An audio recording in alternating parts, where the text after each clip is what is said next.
You may have heard me talk at the CX conference with Claire earlier a few weeks back. But we've really started to realise the importance of customer experience. You know, we all are customers in Jersey, right? And a lot of the industries in Jersey are affected by their experience. And so we really wanted to target customer experience as the focus for the next programme. Voila. Now, you're probably thinking why necessarily, but we know productivity on the island has stagnated. I did a quick calculation before this, and since 2007, productivity has dropped by about 21%, which is quite a stark reality when you look at it. I mean, when you consider that probably means for us to achieve the same amount today that we achieved in 2007, you have to hire a whole extra person, which is not only expensive, but it's also a waste of time. And it means our inboxes are always full, we're always busy, and it just doesn't prove effective. We have rising costs across the island, not just in logistics, but in other areas. But obviously we do recognise that one of the challenges being an island is that the logistics of getting things here and distributing things around the island can be a challenge. We have such a fragmented digital experience for customers. You go to some places in the island and it's brilliant. You can book your restaurant online, you can then turn up, you have a really interesting experience, a great menu, you have great customer service with the team there, and that leaves you with a really nice feeling. But we also have some places where you still have to call up to make a booking. And so what we want to do is actually shift the whole industry, the whole area of customer experience up a level through this programme. And I really like that statistic from Gartner because it really drums it home. When you think about, in our area, digital businesses, technology, customer experience, that human interaction, that ability for you to go home at the end of the day after an experience and think, that was brilliant. That is more and more important than ever. And it's a really good statistic. 81% of businesses are realizing the importance of customer experience, and that's where they compete. Now let's look at some of the key sectors. Tourism's always been one of the key pillars for Jersey, so we really want to make sure that we're incorporating that area. Obviously, some of the supporting functions within that, like sort of accommodation and hospitality. Retail, I know Charlotte, I think, is in the room somewhere. Okay. Charlotte's, I think, in the room somewhere. She's part of one of our government colleagues who's focused on retail and has been doing some brilliant work understanding what the impact of retail has on our tourist and our local economy. But then we also wanted to look at some of the sort of background functions, the logistics of getting things around the island and the supply chain of getting things to the island, because they all actually end up leading to a better customer experience in some way, shape or form. So the objectives really are focused on some of those three key areas. So it's about the productivity and quality of that customer experience to individuals. It's about the productivity and quality of the experience to businesses, which is where we bring that supply chain and logistics part in. And we're looking at data. Now, I remember when I first came to Jersey, it was really interesting to think that data, we have a really big problem with data in the island. We have actually got some data, but we can always make it better, and we can always bring it into a more usable resource, which is where some of the work we're doing is looking at that as well. But we want to enable this program to let people establish more data sets and use that within industry to create more opportunities for services and products, but also to enable policymakers and our friends in government to be able to create better decisions from the data that they're getting from this work. So I just want to have a quick word about eligibility. I would recommend anyone considering applying to this to go onto the website at the end of this. But I wanted to highlight 4 key areas at the moment. So the first one is there must be one lead applicant. We don't want to be receiving 10 different applications for 10 different projects. Really focus on one. Make sure it's the best idea that you've got, the best thing you want to work on, and show the passion behind it. If you end up being part of multiple applications, it makes it really hard for us to work out which one's the right one to put forward with the judges to go forward to the next step. As we've had with OPE1, with Open Programme 1, we will aim to start the projects within the first 3 months after the grant award, and they have to be completed within 12 months. As I think Amy alluded to earlier, it's brilliant to be able to showcase what the impact has been of these projects, and by having that nice, relatively tight window, it means that the projects get delivered effectively and the impact can be felt in a more reasonable time frame. Now, something new we're trying with this one is the 50% match funding. And you might be wondering why that's the case. We really want to deliver as much impact as possible from that £20 million that Amy mentioned earlier. And so we're looking at techniques and methods within new programs to try and deliver that, deliver the most impact possible. And that's why we're testing this new 50% match funding. There will be there is actually, I know, a really detailed match funding policy on the website. So if you've got any questions about that, please do go and have a look at that document. We've tried to make it as clear as possible, but if you have other questions, come and ask us. We would like to try and be helpful. And then finally, this seems really obvious, but obviously there is an opportunity for businesses to deliver some form of technology that might be helpful off-island. We really want the impact of projects in this programme to be felt by islanders themselves, and that's why we're focused on projects that have to deploy locally. The judging criteria hasn't changed dramatically, which is quite helpful for some of you, but we're looking at those 4 key areas: innovation, stakeholder engagement, project delivery, and impact and benefits. You'll see there's a lot of weighting on project delivery. And the reason for that is making sure that with a lot of these factors in terms of the 12-month window, and delivering the project can sometimes throw up some hurdles, as Ali mentioned. Being able to have a good project plan that's detailed, takes into account what might be thrown up, but also how the team can handle that, is a really important point. I just want to highlight as well on resource management, thinking about budget, which I'll come on to in a second, but thinking about budget and thinking about how you're going to deploy those resources as effectively as possible is a really important thing to take into account, and that's why it's such a heavy weighting in the judging criteria. So as a brief indicative timeline, you might notice when you look at this, if you've been to any of our previous announcement events, we've slightly changed the process. We've slightly redesigned it to try and make it a bit easier for you and to make it a bit more effective for us as well. So we will be opening applications this evening. The website will be live at 7 p.m. We will have the application window closing on the 15th of January. That's partially because we recognise it's Christmas and New Year, and we want people to have their fun.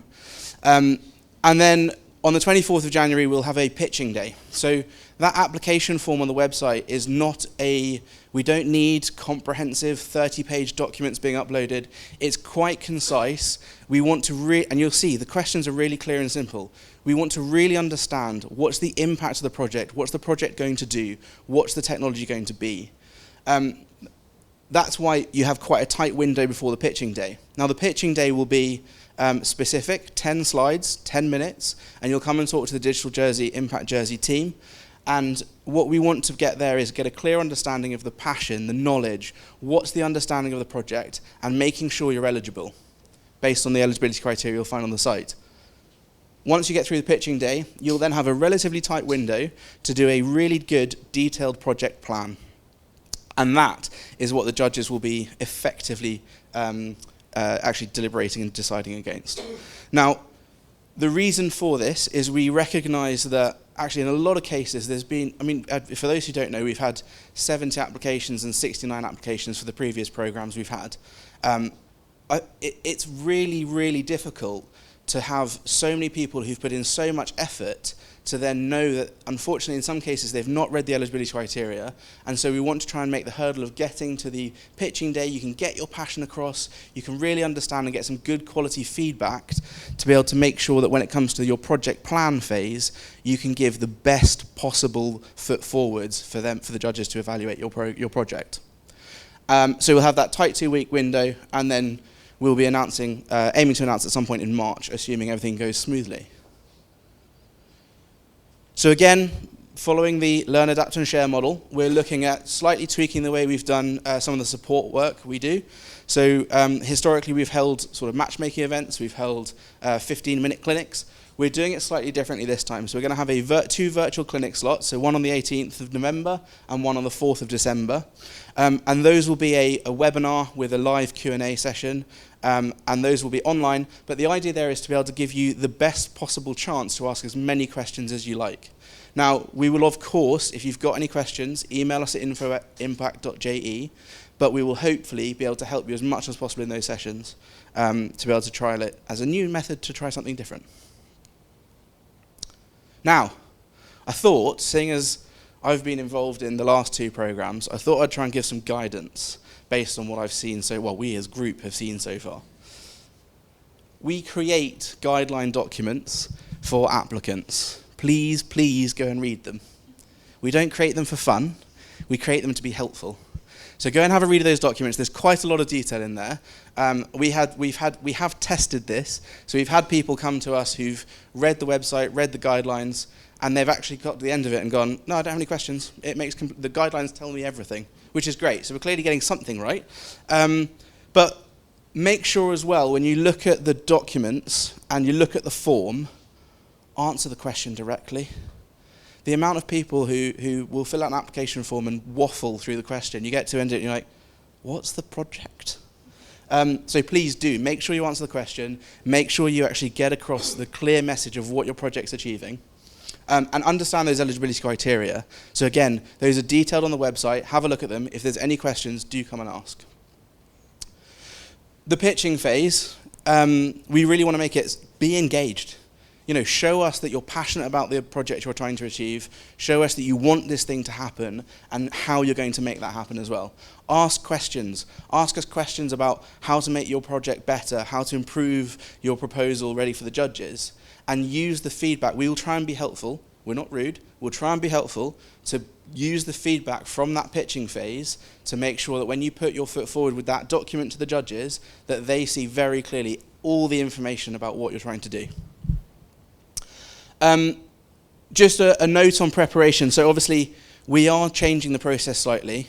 We are having that relatively tight gap of 2 weeks for that project planning phase. You'll be, if you get through to after the pitching phase to the project plan stage, you'll be given a 2-week window to create that plan. I would say prep in advance. Think about it throughout the application window. Who are the stakeholders you need to engage with? Think about what are the sections. It's all in the applicant guidelines. Think about what are the sections you will need to include in that project plan, and do some upfront thinking, because that 2 weeks will fly by, and we want to make sure that we give you that chance, but we also need to make sure we keep the delivery quite tight on the program itself. Build a good budget. Budget can be a very, very contentious topic with the judges, in our experience. It's one of those things. Try and put as much detail in as possible. Think about the categories where you're going to spend the money. Think about why you need to spend the money in that way, and how is that going to deliver the biggest impact for the project you're trying to do. And then finally, keep it concise. We don't want 100 pages. It makes it really, really long and quite tough for the judges to understand, is that a brilliant project, or they just really love writing? And exactly that, right? Keep it simple. Also, AI chatbot, I'm a big fan of AI. I use it very regularly. But do be careful. It's very obvious when an AI LLM has written your application. So please be careful not to just copy and paste from that. But do use it. Use it for ideas. Use it for coming up with new content. And then tweak it and make sure it's your own. Own that document. And then finally, just on that one as well, I think I said this at the CX conference, building an AI chatbot into your website isn't necessarily the best answer for improving productivity and customer experience. Customer experience really does come from that human interaction, so please don't run to put 100 chatbots in as applications to this program. That's it. We have Chloe with a microphone. I wanted to keep it short and sweet because a lot of information's on the website, a lot of information's in those guidelines, but I do want to open it up for a nice lengthy Q&A now. So yeah, if anyone's got questions, please do shout and raise your hand, and we'll come to you with a microphone. And we do need the microphone for the recording. Is there going to be any opportunities for stakeholder engagement with the industry pre to having to do your application? You know, I think from our point of view at Rock, you know, we've got lots of great ideas, but we need to make sure that it aligns with what the industry actually wants as well. So it's a really good question. I think, you know, from our perspective, I would say in terms of Rock doing that sort of consultation with industry, I think you've got a relatively big window at the moment till the 15th of January to get a clear understanding, and that will hopefully help, again, give nice, succinct answers in your application form and help shape the thinking for your project plan in that time frame. As I said, I would be prepared, capitalise on that window. Sorry, I just wanted to add to that. We've got Marcus here from the Jersey Hospitality Association. There's obviously Visit Jersey and there's a body, so I'm sure they'd be very happy to talk to people about their views and what they think. Look at ideas. Sorry, Marcus, I'm going to fill up your time now. I know you've got a few other little projects on your plate, haven't you? But I'm sure, go direct, go through us. I'm sure they can also introduce you to members they have that they are in the sector. But come and talk to us if you want introduction. We're just not going to do, as Seb said, the formal matchmaking events like we did with CareTech, which was very specific around, obviously, CareTech, funnily enough. But there are lots of great bodies here, membership bodies, and I'm sure they'll be happy to help, and that's why they're here today. And just to add to that as well, we've actually done quite a lot of stakeholder engagement to prep those kind of organisations ahead of this. So they're aware of this, they know it's coming, they want to get it out to their members and try and be helpful. I would also just add on the sort of matchmaking side, we should in the next few days, it's not quite live yet, but we should in the next few days have a page on the website which will show technology providers for technologies in this area and people looking for it. So again, trying to do that sort of digital matchmaking rather than a physical event like we did for CareTech, trying to do it in a digital fashion this time. And again, hopefully we'll be able to mention that more in the next few days. Any more questions? What's the amount for the grant? That's my question number one, because that has not been mentioned. And question number two is when you're talking about the match funding, when does that start when you need to acquire the 50% of the match funding based on your timeline for the project? That's a brilliant question. You spotted the error I put in on purpose. No, so the total pot for this programme is £500,000. And that is similar to, we're taking this approach of learning, right? And we learned from CareTech that it was very interesting to have no cap on some of the projects. So what we've done here is it's £500,000 is the amount of the programme budget, and that is looking at any project up to that £500,000 cap, bearing in mind you've got to find the match funding for it. In terms of the match funding, I would say, first of all, please do go and read the match funding policy on the website, because it gives a lot of detail on that, on what counts. But at the phase where you have your pitch and you move into that project plan, do make sure you've got agreement, a letter of intent, a promissory note, something to confirm you have that funding if it's from an external party, or an ability to show you have a way to generate that from your own funding if it's coming from within the organisation or the group that's putting the project together. Okay, brilliant. Well, I will stop there, and we should hopefully be able to go to the next slide, where if you scan that QR code, I don't know what time it is. So at 7 o'clock on the dot. No, so scan the QR code at 7 o'clock on the dot if you refresh the page. If it's not live right now, Is it live? Perfect, it's live, crack on! No, please do scan the QR code and it'll take you to the page. You can see all the information and you can apply from right now.